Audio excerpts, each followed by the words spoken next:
جس دن سے ہم نے کلمہ توحید پڑھا اور جس دن سے ہم نے اقرار کیا لا الہ الا اللہ محمد الرسول اللہ، اس دن سے ہم نے اپنے ساتھ یہ وعدہ کیا اور اپنے نفوس کو اس چیز پر مجبور کیا کہ جو چیز رسول اکرم صلی اللہ علیہ وسلم اللہ تبارک و تعالی کی طرف سے لائیں گے اس کی اتباع کریں گے، اور جس چیز سے ہمارے رسول صلی اللہ علیہ وسلم روکیں گے اس سے رک جائیں گے۔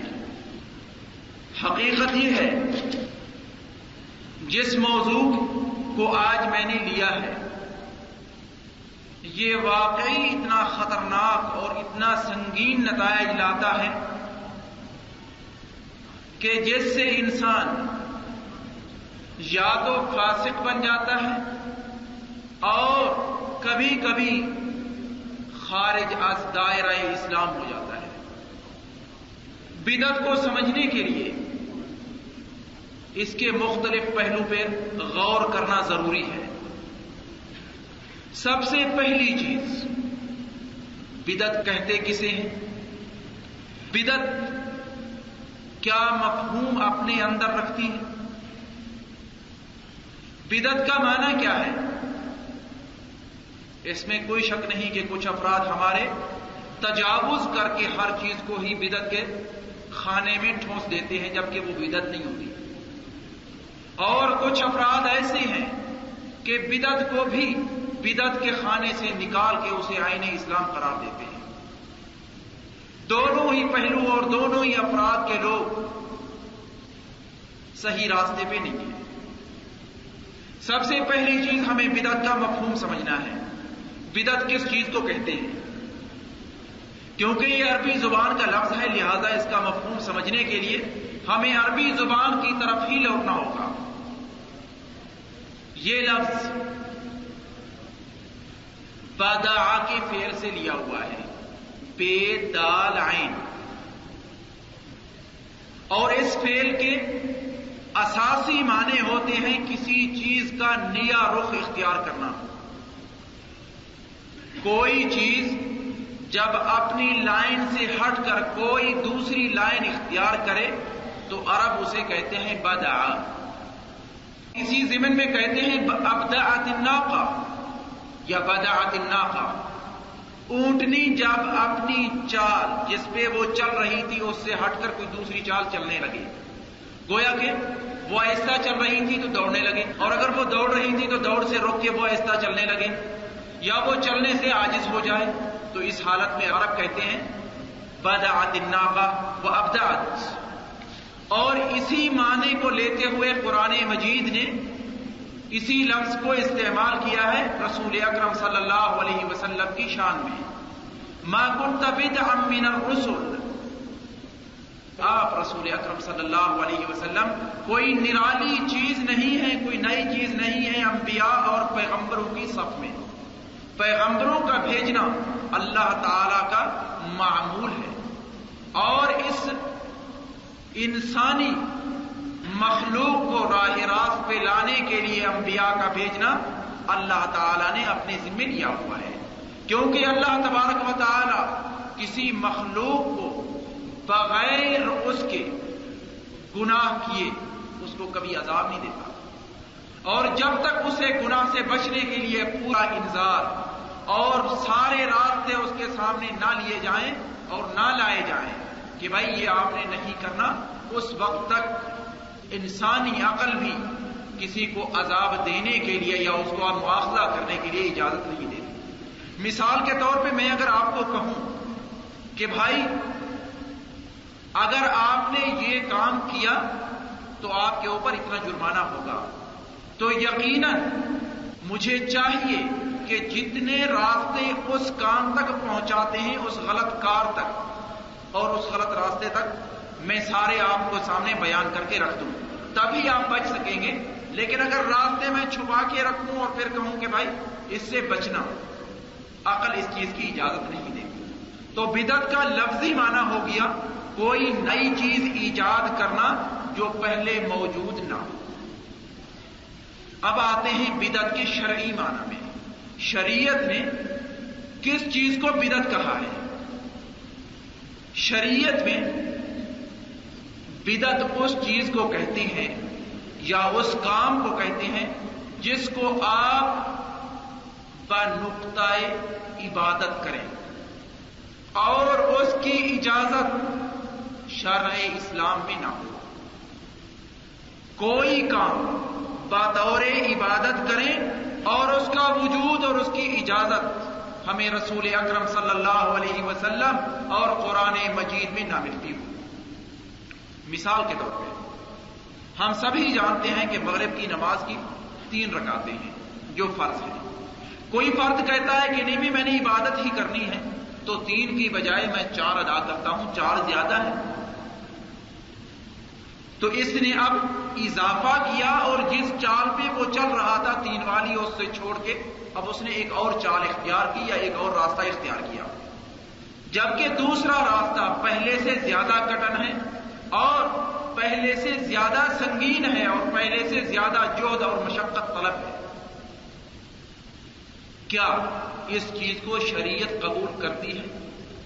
جو کام عبادت کی نگاہ سے کیا جائے اور شریعت اس کی اجازت نہ دیتی ہو اسے شریعت میں بدعت کہا جاتا ہے۔ چند مثالیں میں آپ کے سامنے پیش کرتا ہوں۔ شریعت نے آپ کو لمبے چولے پہننے کی اجازت نہیں دی۔ ٹخنوں کے نیچے جو لباس بھی ہوگا اس کے بارے رسول اکرم صلی اللہ علیہ وسلم کا ارشاد ہے۔ آپ فرماتے ہیں صلی اللہ علیہ وسلم دونوں ٹخنوں سے جو بھی لباس نیچے چلا گیا وہ جہنم میں ہے۔ صاف ظاہر ہے لباس تو جہنم میں نہیں جائے گا لیکن لباس پہننے والا ہی جہنم میں جائے گا۔ رسول اکرم صلی اللہ علیہ وسلم کے افعال مبارکہ میں یہ ہے کہ آپ سینے پر نماز کے اندر ہاتھ باندھ کے کھڑے ہوتے تھے۔ اب اگر کوئی فرد عبادت کی نقطہ نگاہ سے نماز کے اندر ہاتھ کھول کے نماز ادا کرتا ہے تو یقیناً وہ بدعت لایا ہے۔ تو لہذا بدعت کا ایک عام مفہوم جو سامنے آیا وہ یہ ہے کہ کوئی فعل کوئی کام آپ بطور عبادت کریں اور اس کی اجازت شریعت میں نہ ہو۔ اس لیے ہم دیکھتے ہیں عظیم سے عظیم کتاب جو بدعت کے اوپر لکھی گئی ہے وہ امام شاطبی کی ہے رحمۃ اللہ علیہ۔ ابھی تک میں نے اس کا اردو ترجمہ نہیں دیکھا، 2 جلدوں میں ہے۔ امام شاطبی کی کتاب ہے الاعتصام بالسنہ، سنت کو پکڑنا، کیونکہ جو ہی انسان سنت کو چھوڑتا ہے فوراً وہ بدعت میں جاتا ہے۔ اس سے قبل کہ میں بدعت کے مختلف پہلو آپ کو بتلاؤں، ایک ذہن میں سوال اٹھتا ہے اور وہ عموماً ہر ذہن کے لیے کبھی نہ کبھی کسی نہ کسی موقع پہ ضرور اس کے سامنے آتا ہے۔ جب بدعت کا معنی ہے نئی چیز کا ایجاد کرنا بطور عبادت، یہی مفہوم ہے بدعت کا مختصر۔ تو لہذا اب اگر ہم غور سے دیکھیں وحی رسول اکرم صلی اللہ علیہ وسلم کے فوت ہونے سے صلی اللہ علیہ وسلم ختم ہو گئی۔ وحی کا معنی تھا کہ ہمارے جتنے مشکلات زندگی ہیں ان سب کو حل کر کے دینا، جبکہ مشکلات زندگی ختم نہیں ہوئی رسول اکرم صلی اللہ علیہ وسلم کے لحوق رب جل وعلا سے۔ رسول اکرم تو اپنے رب کے پاس چلے گئے صلی اللہ علیہ وسلم، لیکن زندگی کی مشکلات، زندگی کی تجدید، اس کے اندر مختلف پہلو وہ تو ابھی تک باقی ہیں۔ تو لہذا ان کے لیے کیا حکم ہے؟ اب مثال لے لیں، یہ جو قمیص میں پہنے ہوئی ہوں، جو لباس آپ پہنے ہوئے ہیں، یہ رسول اکرم صلی اللہ علیہ وسلم کے زمانے میں تو نہیں تھا نا؟ یقیناً آپ کہیں گے آپ کے زمانے میں تو نیچے تہمد ہوتا تھا، اوپر تہمد نمایاں چادر ہوتی تھی جو آپ لیتے تھے علیہ الصلوۃ والسلام۔ تو لہذا یہ بھی بدعت میں شامل ہے۔ تو اس وقت شریعت نے اس لباس کے بارے ہمیں کہاں حکم دیا ہے کہ یہ پہننا ہے یا نہیں پہننا؟ کیا یہ بھی بدعت میں شامل ہے یا نہیں؟ آپ گاڑی پہ سوار ہوتے ہیں، رسول اکرم صلی اللہ علیہ وسلم کے زمانے میں گاڑی نہیں تھی، کیا یہ بھی بدعت میں شامل ہے یا نہیں؟ آپ ہوائی جہاز کا سفر کرتے ہیں، کیا وہ بھی بدعت میں شامل ہے یا نہیں؟ کیونکہ ہمارا دین ہماری پوری ضروریات زندگی پر حاوی اور شامل ہے، مشتمل ہے۔ کوئی ضروریات زندگی اس دین سے خارج نہیں ہے، سب چیز کا حل آپ کو شریعت میں ملے گا۔ اب میں دوبارہ اسی سوال کو لوٹاتا ہوں، رسول اکرم صلی اللہ علیہ وسلم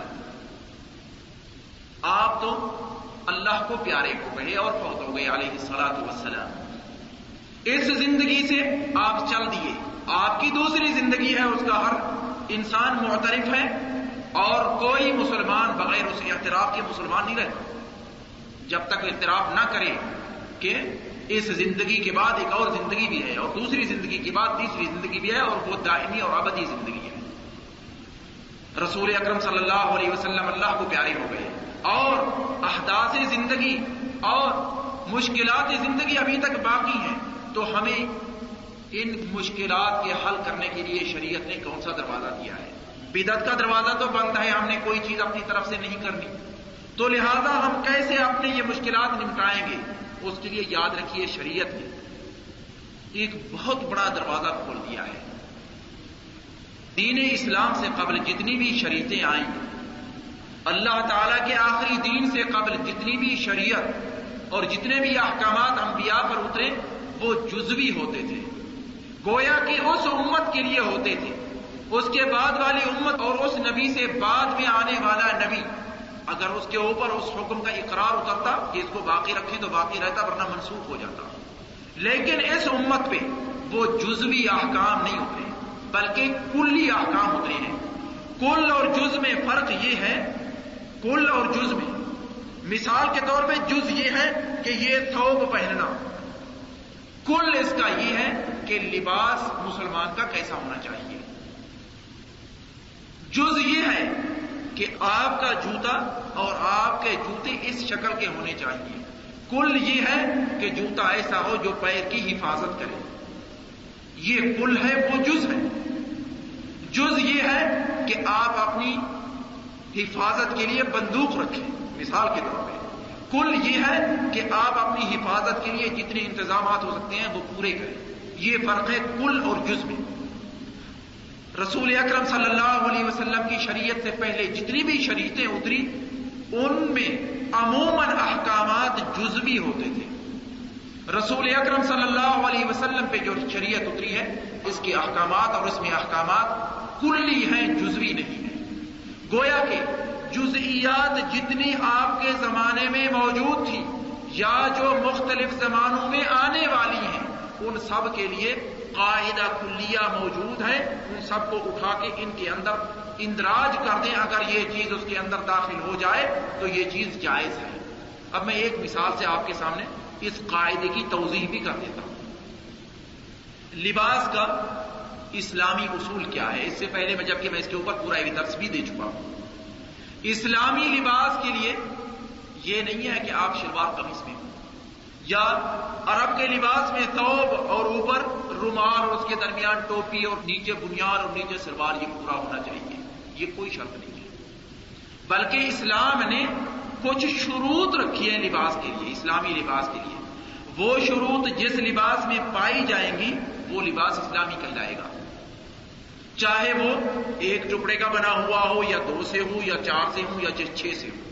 اور اس کی موٹی موٹی شرطیں یہ ہیں کہ وہ آپ کا جسم ڈھانپے، آپ کے کسی حصے کی عورت کو ظاہر نہ کرے، گویا کہ ننگ کو اور جہاں فتنہ سامنے آئے اس حصے کو ظاہر نہ کرے اور نمایاں نہ کرے۔ تیسری شرط اس کے اندر آپ کو وہ تکبر تک نہ لے جائے۔ 3 شرطیں ہیں لباس کی اسلام کے اندر، موٹی 3 شرطیں۔ یہ 3 شرطیں جس لباس میں پائی جائیں گی اسے ہم اسلامی لباس کہیں گے۔ اب انڈونیشیا والوں کا لباس دیکھ لیجیے، پاکستان کے لباس سے مختلف ہے۔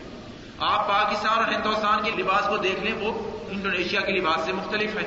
آپ ذرا آگے آ جائیں عرب کے علاقوں میں تو ان کا لباس مختلف ہے، ذرا سودان میں چلے جائیں تو ان کا لباس بھی مختلف ہے۔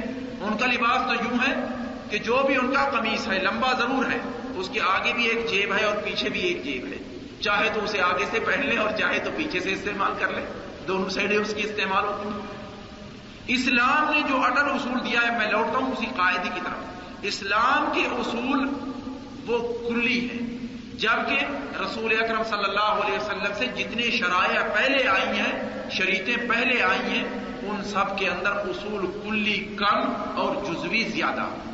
لہذا اب جب زندگی کے مشکلات متجدد ہیں، ان کے لیے ہمیں حکم ملتا ہے یا نہیں؟ ضرور ملتا ہے. کیوں؟ کیونکہ ہمیں جو قاعدہ ملا ہے اللہ تعالیٰ کی طرف سے وہ کلی ہے. لباس چاہے وہ اس حالت میں ہو یا جو اس وقت پاکستانی پہنتے ہیں، اور ممکن ہے آگے چل کے وہ 2 کی بجائے 3 ٹکڑوں کا ہو جائے، این ممکن 3 کی بجائے 4 کا ہو جائے، اس کا شریعت میں حکم موجود ہے یا نہیں؟ یقیناً موجود ہے، کیونکہ شریعت نے اٹل اصول دیے ہیں. تو لہذا بدعت کی کوئی گنجائش باقی شریعت نے نہیں رکھی. اس لیے ہم دیکھتے ہیں کہ رسول اکرم صلی اللہ علیہ وسلم آپ اپنے ہر خطبے میں یہی کہتے تھے علیہ الصلاۃ والسلام، بدعت سے پناہ مانگتے تھے، اے اللہ مجھے بدعت کی طرف نہ لے جاؤ. وَكُلُّ بِدْعَةٍ ضَلَالَةٍ، یہی کہتے تھے کہ ہر بدعت گمراہی ہے. وَكُلُّ ضَلَالَةٍ فِي النَّارِ، اور ہر گمراہی جہنم لے جانے والی ہے. یہ تو ہے بدعت کا مفہوم. و بدعت کے اوپر ایک جو سوال ابھرتا ہے اور عموماً ہر ذہن کے اندر ابھرتا ہے کہ بھائی اگر بدعت سے کام نہیں چلائیں گے تو زندگی رک جائے گی. میں کہتا ہوں مجھے ضروری نہیں ہے. بالکل شریعت نے بدعت کا دروازہ بند کیا ہے، بلکہ اس کے مقابلے میں شریعت نے اصول دیے ہیں. ان اصول کے نیچے آپ جتنی جزئیات زندگی کی اور جتنے مشکلات آپ کے سامنے ہیں ان سب کا علاج موجود ہے. مثال کے طور پہ میں آپ کے سامنے ایک چھوٹی سی مثال عرض کرتا ہوں.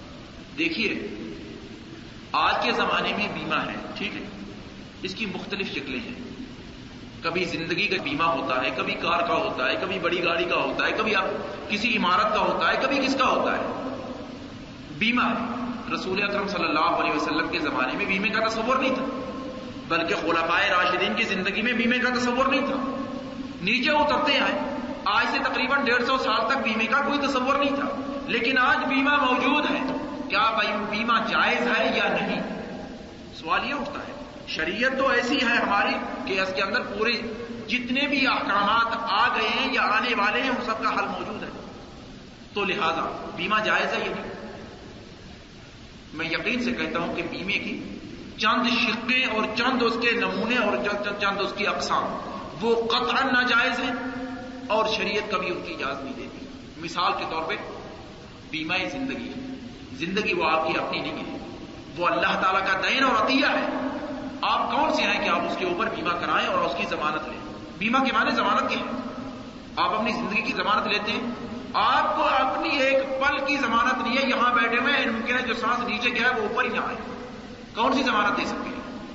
آپ چاہتے ہیں کہ ضمانت ملے آپ کو، لیکن اس کے مقابلے میں بیمے کے مقابلے میں اسلام نے زمانے اجتماعی گویا کہ لاغر عاجز اور اس سے ملتے جلتے جتنے افراد ہیں اور جہاں جہاں خسارہ انسان کو لاحق ہوتا ہے اس کے لیے مختلف سکیمیں دی ہیں، مختلف شقیں انسانیت کے سامنے رکھی ہیں. اگر ایسا ہو جائے تو اس کا حل یہ ہے. اب میں آتا ہوں بدعت کی اقسام پر. بدعت کی قسمیں کیا ہیں؟ کیا باقی جو لوگ کہتے ہیں کہ بدعت حسنہ ہے اور بدعت سیئہ ہے، کیا باقی اس کا وجود ہے یا واقعی بدعت پوری کی پوری اس کی ایک ہی قسم ہے؟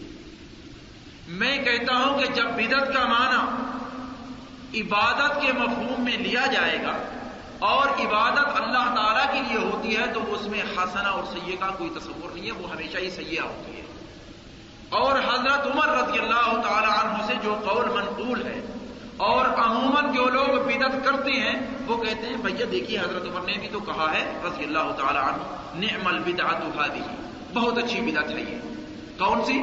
کہ آپ نے جب لوگوں کو دیکھا رمضان المبارک کے اندر ہر ایک اکیلا اپنی مختلف نماز تراویح ادا کر رہا ہے، آپ نے رضی اللہ تعالی عنہ سب صحابہ کو جمع کر کے ابی بن کعب رضی اللہ تعالیٰ عنہ کو حکم دیا کہ چلو آگے بڑھو اور لوگوں کو نماز پڑھاؤ اور 20 رکعتیں پڑھاؤ. اس کے بعد آپ نے فرمایا نعم البدعۃ هذه، بہت ہی اچھی بدعت ہے. اصل میں اس کا مفہوم یاد رکھیے، یہ ایک اٹل اور اصول جو میں نے بتلایا اسی کے تحت یہ ایک شق ہے اس کی. رسول اکرم صلی اللہ علیہ وسلم نے تراویح کی نماز پڑھائی ہے یا نہیں پڑھائی ہے، تو لہذا حضرت عمر نے کوئی نئی چیز تو نہیں کی. جو نئی چیز انہوں نے کیا یہ ہے کہ لوگ اکیلا اکیلا پڑھ رہے تھے، ان سب کو جمع کر دیا اور اسلام کے اندر اجتماعی تصور ہے، انفرادی تصور ہی نہیں ملتا. تو لہذا ان کا مقصود رضی اللہ تعالی عنہ نعم البدعۃ هذه وہ شرعی بدعت قطعا نہیں تھا، بلکہ ان کا مقصود لغوی بدعت تھا کہ ایک نئی چیز ہم نے ایجاد کی ہے جس سے اسلام کو فائدہ پہنچ سکتا ہے، نقصان نہیں. اسلام اجتماعی نظام ہے، نہ کہ انفرادی نظام. تو لہذا جو لوگ یہ تصور پیش کرتے ہیں، بدعت کی دو قسمیں ہیں، ایک کو ہم اچھی بدعت کہیں گے، دوسری کو بری بدعت کہیں گے. اس کا کوئی وجود نہیں ہے اسلام میں، اور حضرت عمر کا قول اس پہ دلالت کبھی نہیں کرتا.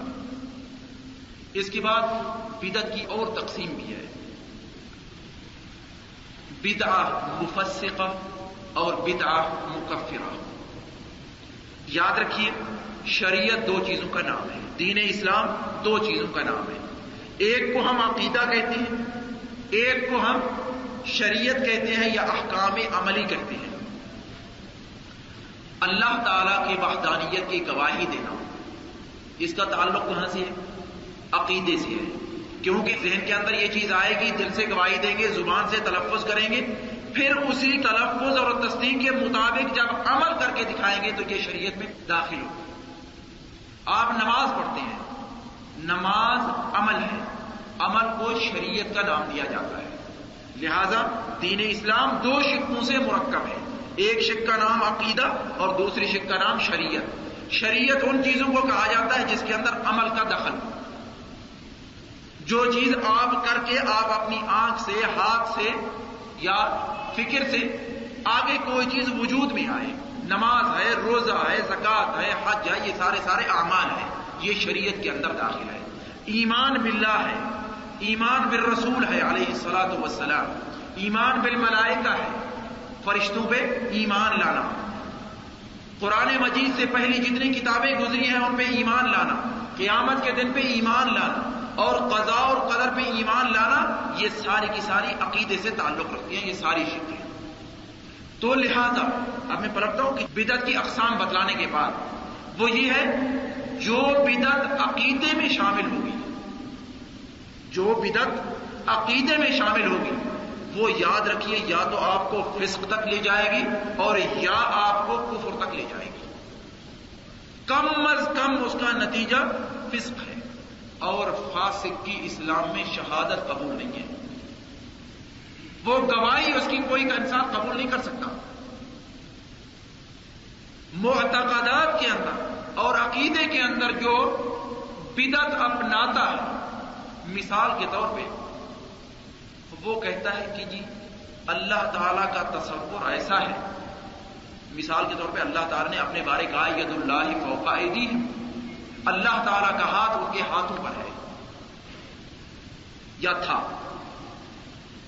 اب اللہ تعالیٰ کا ہاتھ کیسا ہے؟ وہ کہتا ہے کہ اس کا ہاتھ میرے اس ہاتھ جیسا ہے، نعوذ باللہ من ذالک.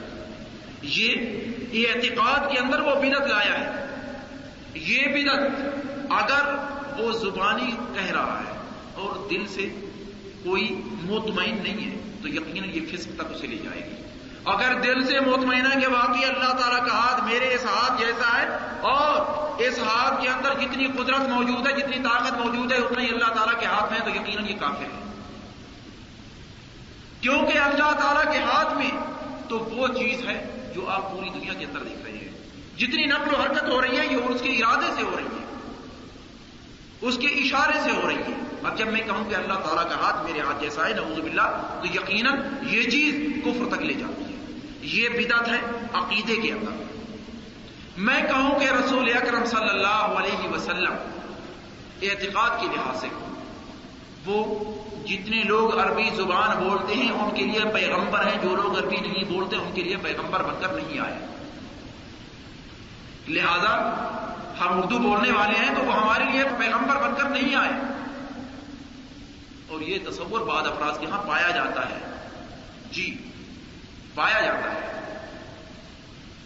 اس کے بارے میں کہوں گا کہ یقیناً اگر اس فرد کے ذہن میں اور تصدیق بھی اس کا دل یہی کر رہا ہے کہ رسول اکرم عرب کے لیے پیغمبر ہے، تو یقیناً یہ کافر ہے. کیونکہ وہ اس نے ایک بدعت ایجاد کی ہے عقیدے کے اندر، اور یہ بدعت کفر تک لے جاتی ہے۔ دوسری قسم بدعت کی وہ ہے عملی احکام میں، جتنی چیزیں آپ عمل میں لاتے ہیں، نماز ہے، روزہ ہے، زکوٰۃ ہے، ان کے اندر جو نئی ایجادات رسول اکرم صلی اللہ علیہ وسلم سے جو ثابت نہ وہ کرتے ہیں آپ، ان کے لیے شریعت نے اسے یا تو آپ مکروہ کہیں گے یا اسے حرام کہیں گے، یا وہ چیز مکروہ ہوگی یا وہ چیز حرام ہوگی۔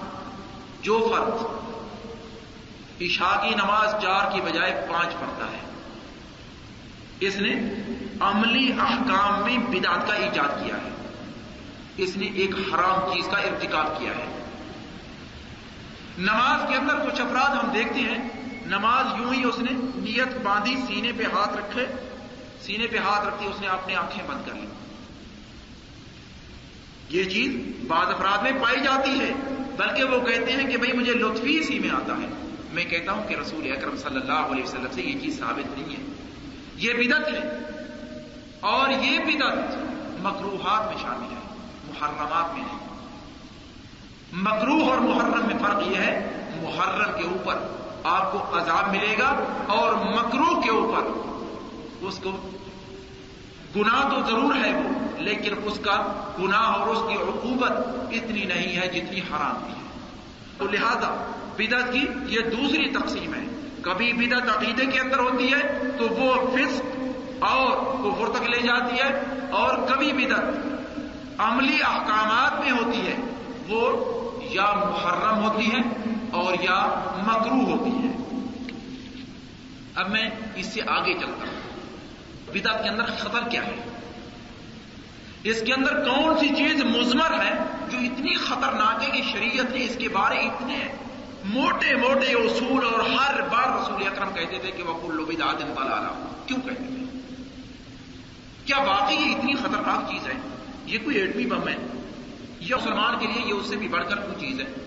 میں کہتا ہوں یقیناً یہ اس سے بھی بڑھ کر ہے، کیونکہ یاد رکھیے بدعت کرنے والا انسان کوئی بھی ہو، وہ چاہے اعتقاد کی بدعت ہو، وہ چاہے احکام عملی کے اندر بدعت ہو، بدعت کرنے والا انسان اس کے سامنے دو راستے ہیں، تیسرے راستے کا تصور ہی نہیں ہو سکتا۔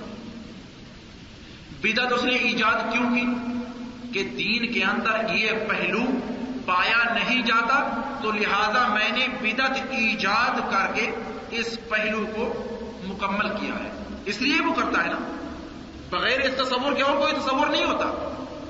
مثال کے طور پہ جتنی بھی صالحین کے لیے محفلیں کی جاتی ہیں، کس تصور سے کی جاتی ہیں؟ ان کے ادب اور احترام، اور اس کے پیچھے پتہ نہیں کیا کچھ سرنگی گانا بجانا سب کچھ ہوتا ہے، ان کے ادب اور احترام میں کی گئی ہے۔ نقطۂ نگاہ کیا ہے؟ کہ یہ عبادت میں شامل ہے، ٹھیک ہے نا، عبادت کے نقطۂ نگاہ سے کیا جاتا ہے۔ رسول اکرم صلی اللہ علیہ وسلم کے زمانے میں یہ چیز نہیں تھی، صحابہ کے زمانے میں نہیں تھی، تابعین کے زمانے میں نہیں تھی، لیکن یہ مغلوں کے زمانے کی ایجاد ہے، مغلوں کے زمانے کی ایجاد ہے۔ لہذا جب یہ دینی نقطۂ نگاہ سے کی جائے گی تو یقیناً جو کرنے والا ہے اس کو پہلے سے نہ رسول اکرم صلی اللہ علیہ وسلم کے ہاں یہ چیز ملی، نہ صحابہ کے ہاں، نہ تابعین کے ہاں، نہ تبع تابعین کے ہاں، تو لہذا اس کے ذہن میں یہ ہے کہ دین ناقص ہے، کیونکہ دین کے اندر یہ چیز ملتی ہی نہیں، رسول اکرم صلی اللہ علیہ وسلم کے زمانے میں نہیں ملی، لہذا دین ناقص ہے، اور وہ قرآن کو جھٹلاتا ہے۔ اليوم اکملت لکم دینکم واتممت علیکم نعمتی ورضیت لکم الاسلام دینا۔ اليوم اکملت لکم دینکم، میں نے آج تمہارے لیے تمہارا دین مکمل کر دیا ہے۔ جو انسان دین کے اندر نئی ایجاد کر رہا ہے وہ اس خبر کو جھٹلا رہا ہے اور اس کی تکذیب کر رہا ہے اور کہتا ہے کہ دین کامل نہیں ہے۔ اليوم اکملت لکم دینکم واتممت علیکم نعمتی، اور میں نے اپنی نعمت تمہارے لیے پوری کر دی ہے، کیونکہ دین سے بڑھ کر کوئی نعمت نہیں ہے۔ ورضیت لکم الاسلام دینا، اور میں نے تمہارے لیے دین اسلام ہی پسند کیا ہے۔ یہ تو ہے بدعت کرنے والے کا پہلا رخ، کہ وہ اللہ تبارک و تعالیٰ کی اس خبر کو جھٹلاتا ہے. اب اس کے لیے دوسرا راستہ کیا ہے؟ اگر وہ اقرار کرتا ہے کہ نہیں بھائی دین تو کامل ہے جیسے قرآن مجید نے خبر دی ہے، میں اس کی تصدیق کرتا ہوں کہ دین کامل ہے، اس کے لیے دوسرا راستہ جو ہے وہ یہ ہے کہ وہ رسول اکرم صلی اللہ علیہ وسلم کی طرف خیانت منسوب کرتا ہے اور کہتا ہے کہ رسول اکرم صلی اللہ علیہ وسلم نے دین مکمل نہیں دیا ہمیں، ان کی طرف جو دین پورا اترا تھا اس کے اندر خیانت کر کے کچھ چیزیں چھپا لی ہیں. کیونکہ اگر ان کی طرف دین پورا اترا ہے اور انہوں نے پورا دیا ہے تو ان محفلوں کا حکم ہونا چاہیے تھا، لہذا جب ان محفلوں کا حکم نہیں ہے تو رسول اکرم صلی اللہ علیہ وسلم نے کچھ چیزیں چھپا کر رکھ دی ہیں. تو بدعت کرنے والے کے سامنے یہ دو ہی راستے ہیں، یا وہ اللہ تعالیٰ کے قرآن مجید کے اندر دی ہوئی خبر کو جھٹلاتا ہے یا رسول اکرم صلی اللہ علیہ وسلم کی طرف خیانت منسوب کرتا ہے. تیسرا کوئی راستہ اس کے سامنے نہیں ہے، اور یہ دونوں ہی چیزیں اسلام کے اندر کفر کے مترادف ہیں اور کفر کے مساوی ہیں. جو اللہ تعالیٰ کی خبر کو جھٹلاتا ہے وہ کافر ہے، جو رسول اکرم صلی اللہ علیہ وسلم کی طرف خیانت منسوب کرتا ہے وہ کافر ہے. کیونکہ اللہ تعالیٰ نے رسول اکرم صلی اللہ علیہ وسلم کی امانت کی خبر اپنے قرآن مجید میں دی ہے. وَمَا يَنطِقُ عَنِ الْهَوَىٰ إِنْ هُوَ إِلَّا وَحْيٌ يُوحَىٰ، وہ اپنی طرف سے کچھ نہیں کہتا بلکہ وہ وہی چیز کہتا ہے جو اس کی طرف وحی کی جاتی ہے. وَلَوْ تَقَوَّلَ عَلَيْنَا بَعْضَ الْأَقَاوِيلِ، اگر وہ چند جملے اپنی طرف سے گھڑ کر اللہ تعالیٰ کی طرف منسوب کر دے، وَلَوْ تَقَوَّلَ عَلَيْنَا بَعْضَ الْأَقَاوِيلِ لَأَخَذْنَا مِنْهُ بِالْيَمِينِ، ہم اسے فنا کر دیں، ختم کر دیں. رسول اکرم صلی اللہ علیہ وسلم کی طرف اس چیز کا تصور بھی نہیں ہو سکتا. میں کہتا ہوں مسلمان تو دور کی بات ہے، رسول اکرم صلی اللہ علیہ وسلم بعثت سے پہلے سب سے پہلی دعوت جو آپ نے دی تھی اس آپ نے کیا فرمایا تھا؟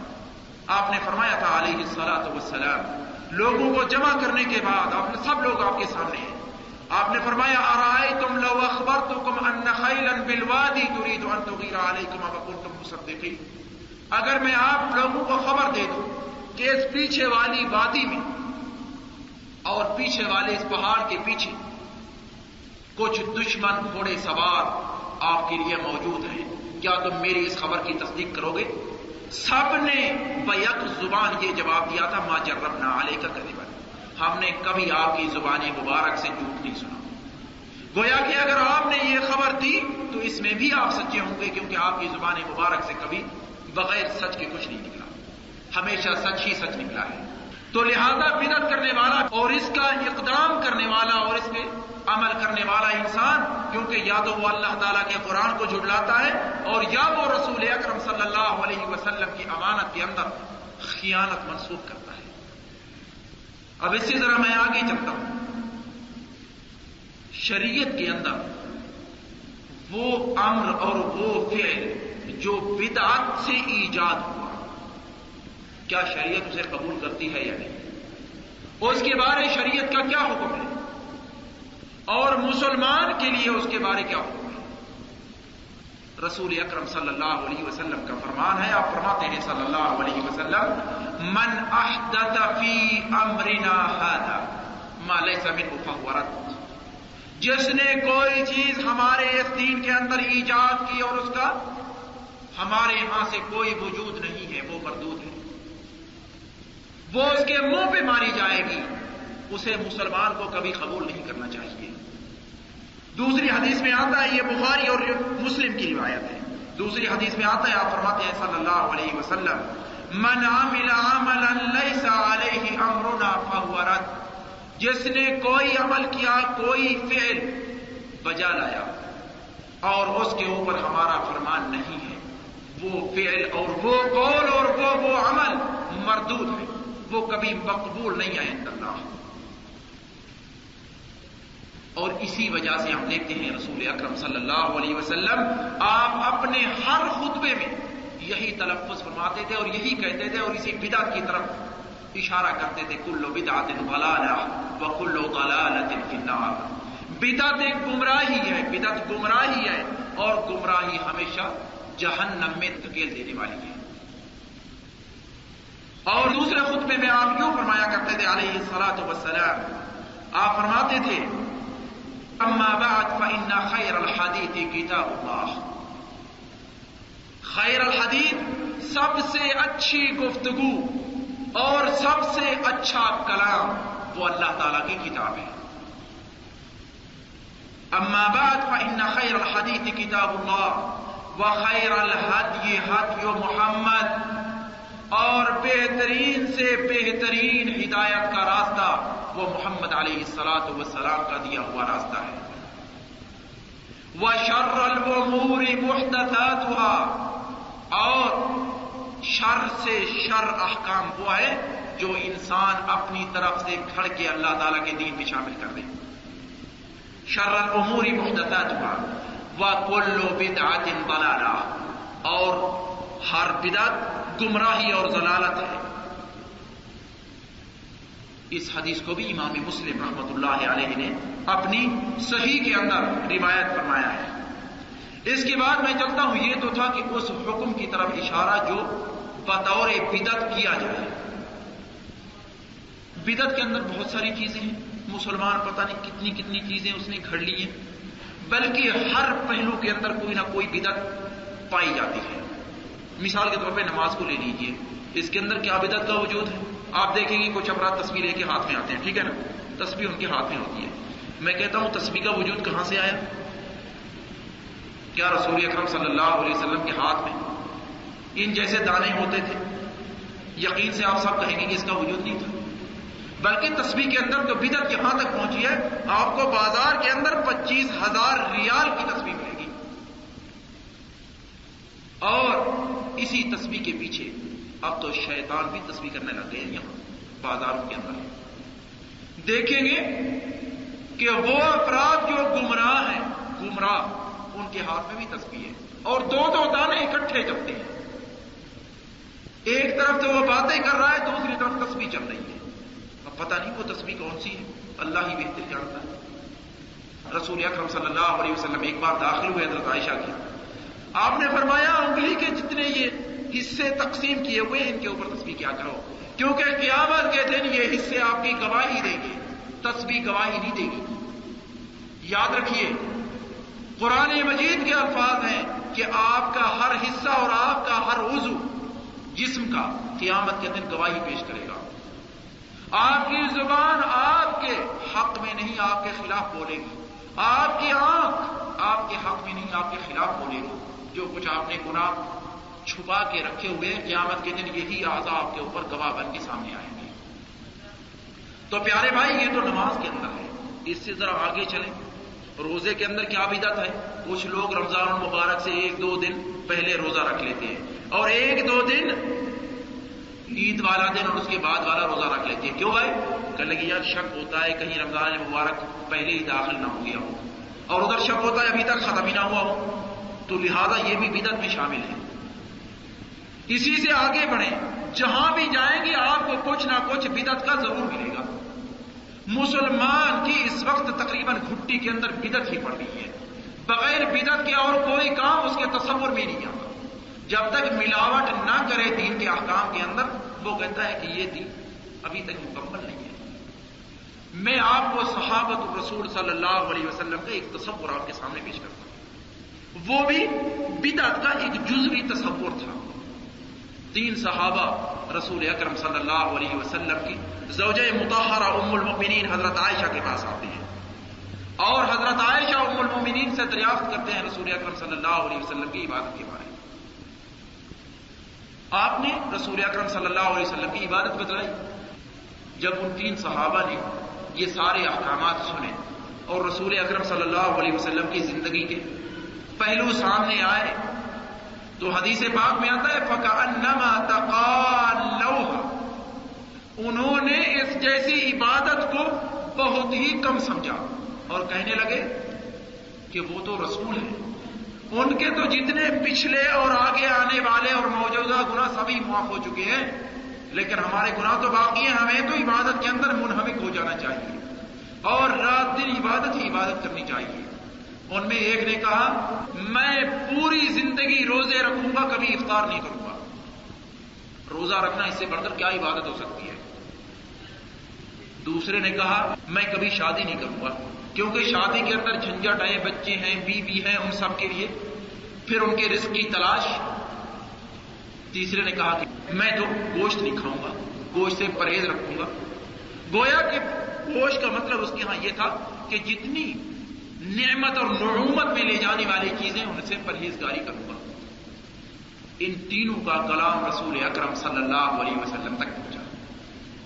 یہ ہے یہاں کہ میں آپ کو رسول اکرم صلی اللہ علیہ وسلم کا فعل مبارک بتلا رہا ہوں ان تین افراد کے بارے میں۔ یہ تینوں ہی نئی چیزوں کا ایجاد ہے اسلام کے اندر، ان کا جزوی تصور موجود ہے۔ شادی کرنا اور نہ کرنا یہ آپ کے بس کی چیز ہے، روزے رکھنا اور نہ رکھنا، نفلی روزے رکھنا یہ آپ کے بس کی چیز ہے، لیکن ہمیشہ رکھنا، ہمیشہ شادی نہ کرنا، اسلام اس چیز کی محاربت کرتا ہے اور اسلام اس چیز سے جنگ لڑتا ہے۔ آپ نے فرمایا علیہ الصلوۃ والسلام، ان تینوں کو جمع کیا اور باقی افراد کو بھی جمع کیا۔ آپ کا ہمیشہ نصیحت کے بارے یہ عمل رہا ہے، کبھی کسی فرد کو متعین کر کے نصیحت نہیں کی، کیونکہ متعین کر کے نصیحت کرنے کا معنی یہ ہے کہ آپ اس کی بے عزتی کر رہے ہیں، آپ اس کی بے عزتی کر رہے ہیں، اور متعین کر کے نصیحت کرنا بے عزتی کے مترادف ہے۔ ایک انسان کے یا تو آپ اسے کونے میں لے جائیں علیحدہ، اس وقت تو آپ اس سے گفتگو کر سکتے ہیں، لیکن عوام میں وہ بیٹھا ہوا ہے، اس کے ساتھ دو چار افراد مزید بیٹھے ہوئے ہیں، آپ انہیں متعین کر کے کہتے ہیں کہ آپ کے اندر یہ خامی ہے، اس وقت آپ نے اس کی بے عزتی کی ہے، آپ نے نصیحت نہیں کی۔ آپ کا ہمیشہ معمول رہا کہ آپ جہاں بھی نصیحت چاہتے تھے کرنا علیہ الصلوۃ والسلام لوگوں کو جمع کر لیتے تھے اور اس کے ساتھ ساتھ خطاب کرتے تھے کہ میں نے دیکھا ہے یا سنا ہے کچھ لوگ یہ کرتے ہیں۔ وہ تین افراد بھی جمع ہو گئے۔ اس کے بعد آپ نے فرمایا علیہ الصلوۃ والسلام، مجھ تک پہنچایا گیا ہے کہ کچھ افراد میری امت کے یہ کہتے ہیں اور یہ کہتے ہیں اور یہ کہتے ہیں۔ اس کے بعد آپ نے فرمایا وہ جملے ہیں قابل غور اور مسلمان کی زندگی کے لیے نمونہ، انی اخشاکم للہ واتقاکم لہ، میں تم میں سے سب سے زیادہ پرہیزگار ہوں اور سب سے زیادہ متقی ہوں۔ آپ نے فرمایا اتزوج النساء، میں شادی کرتا ہوں، اتزوج النساء، انام اللیل وافطر، انام اللیل واقوم۔ تیسرے کے بارے اختلاف ملتا ہے روایات میں کہ اس نے گوشت کے بارے منع کی تھی یا اس نے کہا تھا کہ میں ساری رات تہجد میں گزاروں گا۔ معلوم ہوتا ہے اس حدیث سے کہ آپ کے اس تیسرے فرد نے تہجد کے بارے کہا تھا کہ ساری رات، جو ہی رات ہوئی میں تہجد کے لیے کھڑا ہو جاؤں گا جب تک صبح نہیں۔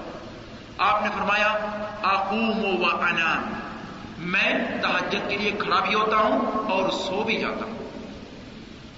اور اس کے ساتھ ساتھ آپ نے فرمایا من راغب عن سنتی فلیس منی، جس نے میری اس سنت سے منہ پھیرا وہ میرے میں سے نہیں ہے۔ گویا کہ وہ مسلمان نہیں ہے۔ مسلمان کی جتنی نشانیاں اور علامات ہیں وہ اس میں نہیں پائی جاتی۔ یہ تو ہے پیارے بھائی جزوی تصور اور ایک معمولی سی چیز جو عبادت کے لیے صحابہ کرنا چاہتے تھے، اس کے بارے بھی آپ نے منع فرما دیا کہ ایسا نہیں کرنا چاہیے، کیونکہ دائرہ اسلام پوری زندگی کا نام ہے۔ آپ جب اپنے بچوں کے لیے رزق کی تلاش میں نکلتے ہیں تو یقین جانے اس وقت بھی آپ عبادت کے اندر ہیں۔ آپ جب راستے کے اندر پتھر پڑا ہوا ہے اس کو ہٹاتے ہیں تو اس وقت بھی آپ عبادت کر رہے ہیں۔ آپ جب نماز میں کھڑے ہوتے ہیں اس وقت بھی آپ عبادت کر رہے ہیں۔ یہ سارے کے سارے افعال جو آپ اپنے اختیار اور آپ اپنی رغبت اور آپ کا ارادہ جس میں شامل ہو وہ عبادت میں شامل ہے۔ یہ تو ہے شریعت کا حکم اس امر کے لیے یا اس فعل کے لیے جو کسی فرد نے ایجاد کیا۔ اس کے بعد میں آتا ہوں شریعت کا حکم بدعت کرنے والے کے لیے۔ یہ تو تھا وہ کام جو بدعت کے طور پہ ایجاد کیا گیا، اب ہے ایجاد کرنے والے کے لیے شریعت کا کیا حکم ہے۔ کیا وہ مسلمان رہتا ہے یا اس کا ایمان کمزور ہو جاتا ہے یا وہ کس حالت میں باقی رہتا ہے؟ میں اپنی طرف سے کچھ نہیں کہوں گا، رسول اکرم صلی اللہ علیہ وسلم کا قول مبارک آپ کے سامنے رکھتا ہوں۔ میں اپنی طرف سے کچھ کہوں تو یقیناً مجرم ہوں گا، لیکن رسول اکرم صلی اللہ علیہ وسلم کا قول مبارک آپ کے سامنے رکھوں تو یقیناً میں ان کی دعوت کی تبلیغ کر رہا ہوں۔ آپ فرماتے ہیں صلی اللہ علیہ وسلم ایما داع دعا الی ضلالہ فاتبع، جو فرد کسی ضلالت، یہاں ضلالت سے مقصود بدعت ہی ہے، ایما داع دعا الی ضلالہ فاتبع، اور اس کی اتباع کی گئی اس گمراہی میں، فإن له مثل اوزار من اتبع، اس کو اتنی گناہ لاحق ہوگا جتنی گناہ جو فرد اس کے بعد آیا اور اس نے اس کی اتباع کی۔ گویا کہ بدعت کا گناہ اس فرد تک محدود نہیں رہتا، بلکہ اس کے پیچھے بھی جتنے افراد اس بدعت کو کرنے آئیں گے یا کریں گے، ان کا گناہ بھی اس مبتدع شخص تک پہنچے گا، وہ ان کا شریک جرم ہے، کیونکہ وہی موجد ہے اس بدعت کا۔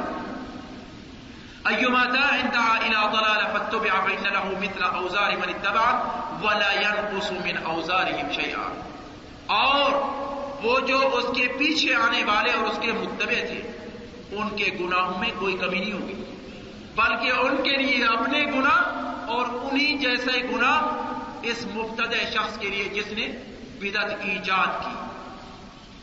اور اسی کے برعکس وَأَيُّمَا دَاعٍ دَعَا إِلَىٰ هُدًى فَاتُّبِعَ فَإِنَّ لَهُ مِثْلَ أُجُورِ مَنِ اتَّبَعَ، اور کوئی فرد کسی ہدایت کی راہ ایجاد کرنے والا اور اس کے پیچھے جو اس کی اتباع کرنے والے آئیں گے، جتنا ثواب متبعین کو ملے گا انہی جتنا ثواب اس ہدایت کے راستے دکھانے والے کو ملے گا۔ گویا کہ کوئی فرد یوں اٹھا دیکھا کہ ایک مظلوم، ایک مسکین دروازے پہ بیٹھا ہوا ہے، اسے اٹھا کے 1 ریال دے دیا، سب لوگوں نے دیکھا کہ بھائی یہ مظلوم ہے اور ہر فرد نے اسے 1 ریال دے دیا، یہ یقیناً ہدایت کا راستہ دکھانے والا ہے، جبکہ پہلا فرد وہ گمراہی کے راستے پہ لے جانے والا ہے۔ اس فرد کو اتنا گناہ ہوگا جتنا اس کے پیچھے چلنے والے ہیں حتیٰ کہ قیامت تک۔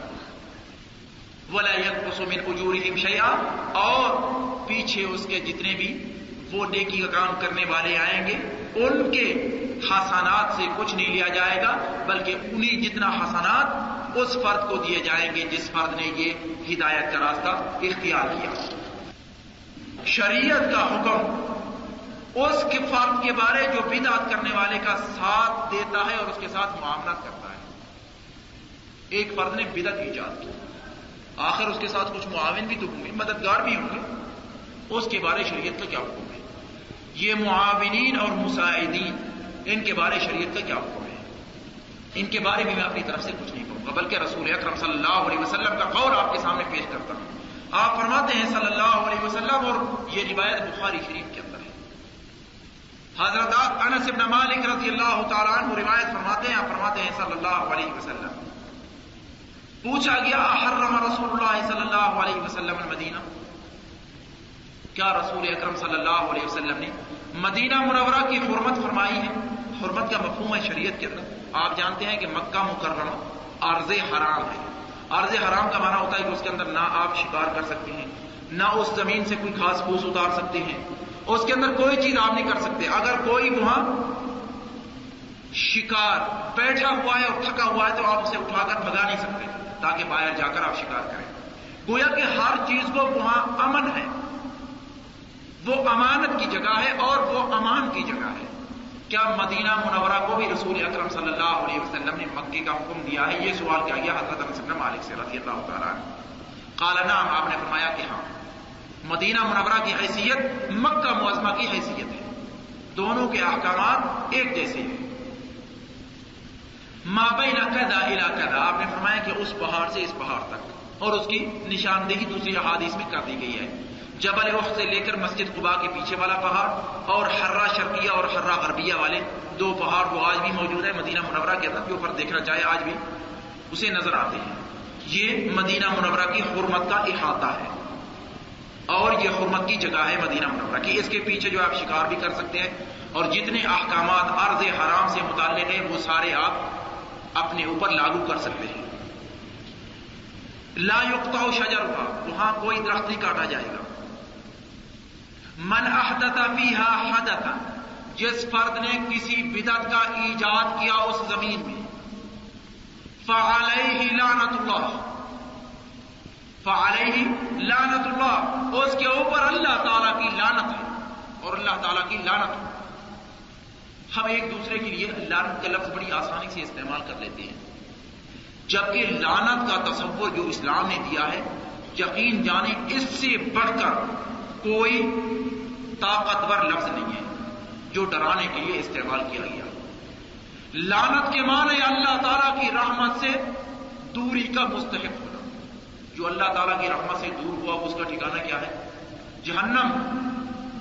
کسی فرد کو لعنت اور کسی فرد پہ لعنت بھیجنا اسلام کے اندر اس کی اجازت نہیں ہے، بلکہ اگر کسی فرد نے لعنت کیا اس سے بھی چھوٹا موٹا اگر لفظ استعمال کیا تو حدیث پاک میں آتا ہے کہ اگر وہ سامنے والا فرد اس چیز کا مستحق تھا تو اس کے لیے وہ ہو گیا، لیکن اگر اس کے لیے وہ مستحق نہیں تھا تو یقیناً جو قائل تھا اس لفظ کا اس کی طرف یہ لفظ لوٹے گا۔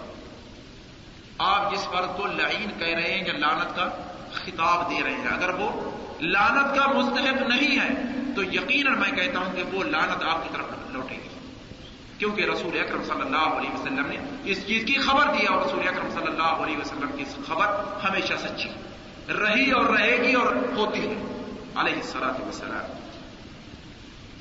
فعلیہ لعنت اللہ، اس کے اوپر ہے اللہ تعالیٰ کی لعنت، والملائکہ، اور اس کے فرشتوں کی لعنت، فرشتے بھی اس کے اوپر لعنت بھیجتے ہیں، اجمعین، سارے فرشتے لعنت بھیجتے ہیں۔ فرشتوں کی تعداد کیا ہے اس کے بارے ایک چھوٹی سی روایت میں آپ کے سامنے پیش کرتا ہوں، جس کو رسول اکرم صلی اللہ علیہ وسلم نے لیلۃ المعراج میں آپ نے بتلایا علیہ الصلوۃ والسلام۔ اسراء اور معراج رسول اکرم صلی اللہ علیہ وسلم کو یہ چیز بطور تحفہ ملی اور یہ اللہ تعالیٰ کا اکرام ہے خاتم النبیین علیہ الصلوۃ والسلام کے لیے۔ وہاں آپ نے بیت المعمور دیکھا، بیت المعمور کعبہ کے اوپر سماوات کے اندر اور آسمانوں میں اللہ تعالیٰ کا گھر ہے جس کا طواف فرشتے کرتے ہیں۔ فرشتے طواف کرنے والے 70,000 فرشتہ ڈیلی طواف کرتا ہے، 70,000 فرشتہ، اور 70,000 فرشتے کو دوبارہ طواف کرنے کا موقع نہیں ملتا۔ اب آپ ہی ان کی تعداد تصور کر لیں۔ رسول اکرم صلی اللہ علیہ وسلم فرماتے ہیں کہ آسمانوں کے اندر کوئی جگہ ایسی خالی نہیں ہے جہاں 4 انگشت کی جگہ خالی ہو، جہاں فرشتہ رکوع اور سجود کی حالت میں نہ ہو۔ یہ تو ہماری بدقسمتی ہے اور انسانیت کی بدقسمتی ہے کہ اللہ تعالیٰ کی عبادت سے ہٹے ہوئے ہیں۔ عبادت کا مفہوم اتنی تنگ کر دیا ہے ہم نے کہ نماز روزہ تو عبادت میں شامل ہے، حصول رزق حلال یہ عبادت میں شامل نہیں ہے، اپنی آنکھ کو گناہ کی نگاہ سے بچانا یہ عبادت میں شامل نہیں ہے۔ کہتے ہیں نہیں اس میں کیا ہے، کچھ نہیں ہے، یہ تو ہمارا اپنا ذاتی فعل ہے۔ نہیں میں کہتا ہوں جو چیز بھی آپ شرعی نقطۂ نگاہ کو سامنے رکھ کے کریں گے اس میں آپ عابد کہلائیں گے، اس میں آپ کو اجر ملے گا، اس پہ آپ کو قیامت کے دن آپ کے میزان کے اندر حسنات کا وجود ہوگا۔ حضرت انس بن مالک نے یہ بھی کہا تھا او آوا محدثا، یا جس فرد نے کسی بدعت کرنے والے کی معاونت کی ہو یا اس کو پناہ دی ہو یا اس کے ساتھ کوئی مساعدت کا ہاتھ بڑھایا ہو، یقین جانے یہ الفاظ اور اس چیز کا حکم انسان اپنی طرف سے کبھی نہیں کہہ سکتا جب تک اس فرد کے پاس رسول اکرم صلی اللہ علیہ وسلم کی خبر نہ ہو۔ حضرت انس بن مالک جب یہ روایت کر رہے ہیں کہ ہاں اس فرد کے اوپر بھی اللہ تعالیٰ کی لعنت ہے جس فرد نے کسی بدعت کرنے والے کو اپنے ہاں ٹھہرایا، اپنے ہاں پناہ دی، اس کے ساتھ معاونت کی، اس کی مساعدت کی، وہ چاہے کسی طور کی مساعدت ہو۔